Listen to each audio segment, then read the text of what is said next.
The rungs on a couple of the dining room chairs that my grandma and grandpa have at their house have come loose, and my grandpa had to go to the hospital to get a pacemaker put in, so I figured while he and my grandma were at the hospital, I would stop by and fix these chairs.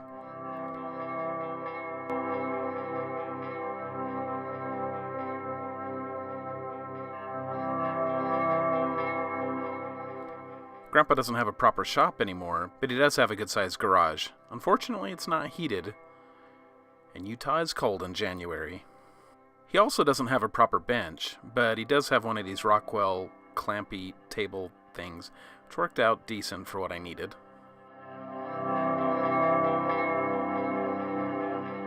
So this is the kind of problem I'm trying to fix right here. Let's see if I can show it. See, the rungs are loose from the legs.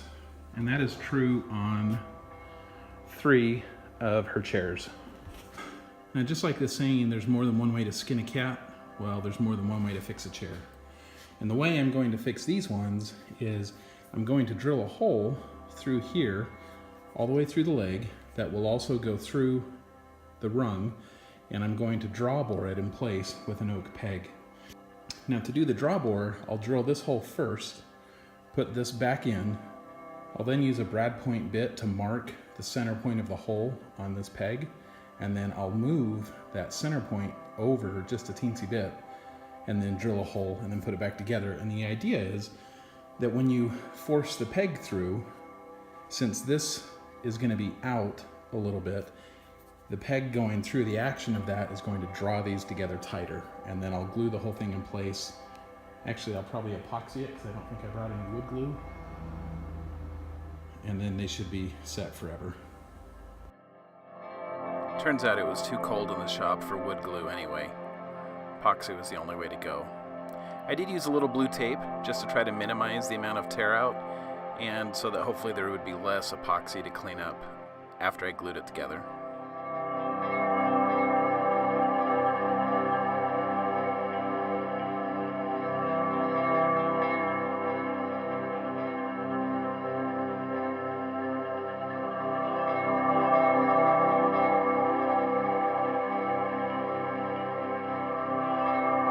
Okay, I've drilled all the way through with a 1/4 inch brad point bit. And what I'm going to do next is put the peg back in the hole, put the drill bit back in the hole, and just tap it with a mallet so that I can make a mark here. And I'll use that to measure off of for the hole that'll go through here.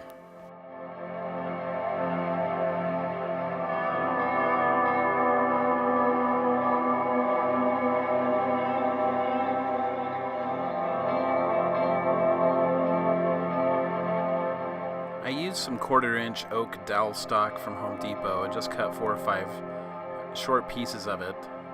And then on one end of each one, I used a utility knife to kind of sharpen it up to make it easier for it to find its way through these holes that didn't have the same center point.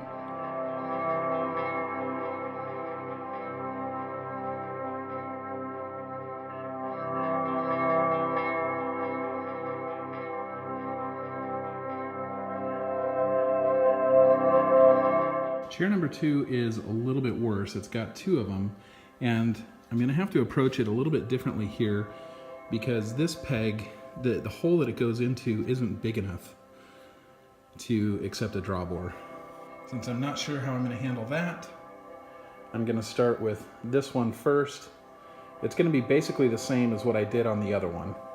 So before I can start on this one, there's a bent up tack or nail or something I'm going to have to pull out. As a side note, Gorilla Glue really doesn't do well in this particular application, and that's what my grandpa used for his previous repair attempt, so I did have to clean some of that up.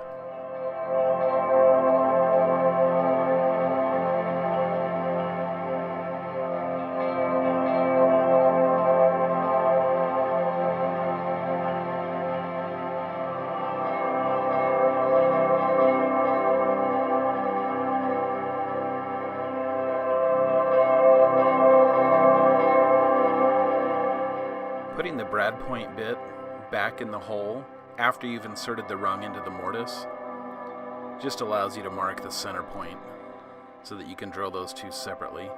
and offset the hole in the rung just like a 32nd or a 16th of an inch. When I broke through this side here, I had a little bit of a crack in the wood, so what I'm going to do is before I slide the rung back into this hole, I'm going to put a little bit of epoxy in this crack so that when I slide it back into this hole, it is a tight fit, so the pressure of being in this hole is going to act as a clamp on this surface here and help that stay strong. And then of course there'll be the epoxy going around the peg and in the hole here, and this whole thing will have a nice little coat of epoxy. So that shouldn't be a problem.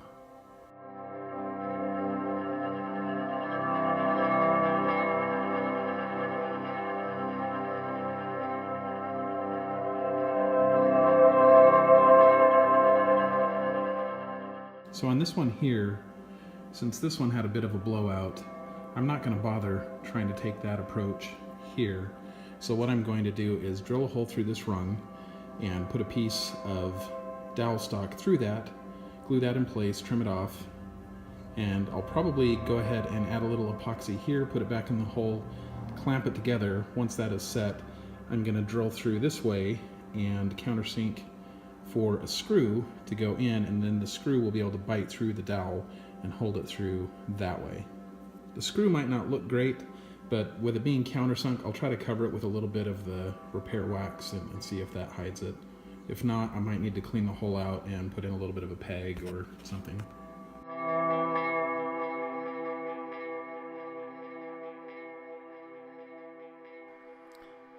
One thing I realized as I worked my way through this was that draw boring probably wasn't the best technique to use, just because these legs weren't really substantial. And this particular method that I used on that rung, where I drilled a hole through, put a small piece of dowel stock through the rung, and then drove a screw from the other side that would go through that dowel, was probably a better way to go. All of the repairs ended up strong enough, so I don't think I'm going to have any problems down the road. I think it just would have looked a little better had I done them all with just the screw and then covered up the screw.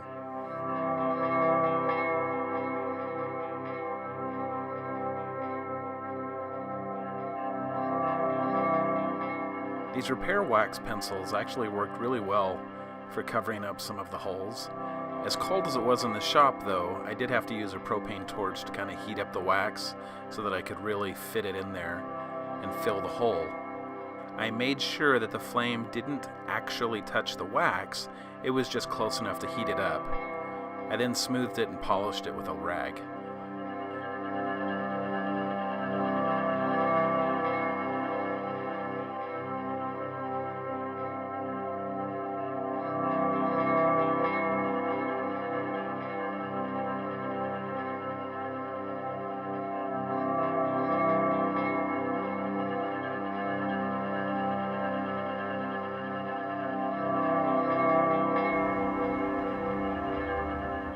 Had to run down to the hardware store to get the screws that I needed.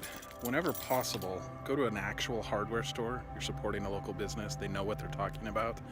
It's just a better experience than the big box stores.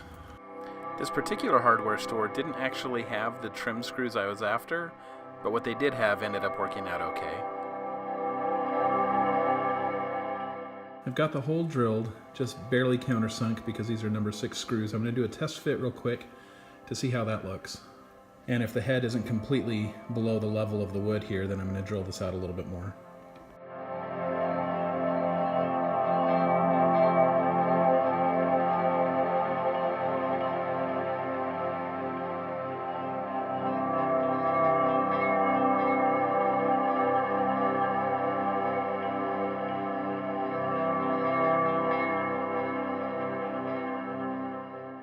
Now that I've got the screw set, I'm just going to apply some more of this wax to kind of cover that up a little bit.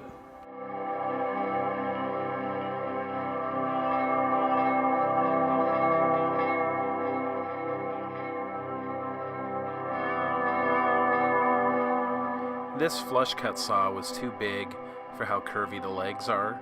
It's a great saw, this just wasn't a great application for it. I should have brought my smaller flush cut saw to trim the excess peg.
For these bigger holes, I didn't want to just use the wax, so I used some Famwood wood filler. It's really similar to the DAP plastic wood.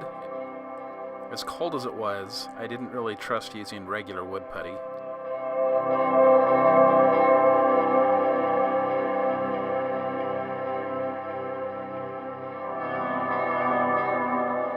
On one of the chairs, I noticed that part of the backrest was loose as well.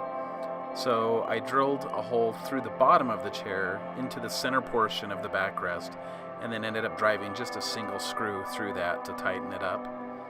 I couldn't find a good clean way to get any epoxy in there, so the screw is going to have to do.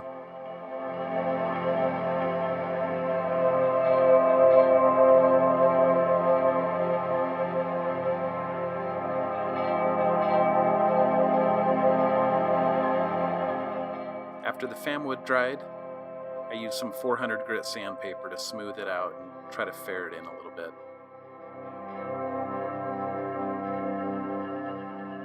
And then use some spray lacquer to blend it in.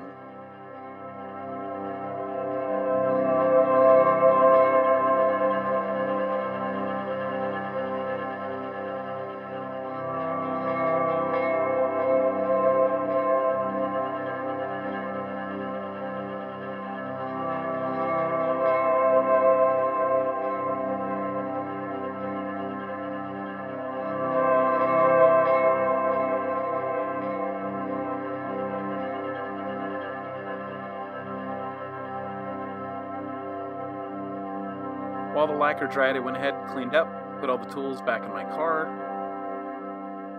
and then took the chairs back in the house. Okay, the chairs are done, back around the table, and ready for when Grandma and Grandpa get home. I heard from my mom that the surgery went well. Grandpa has his pacemaker now, and they actually went home last night, and he and my grandma were very happy with the repaired chairs. Thanks for watching.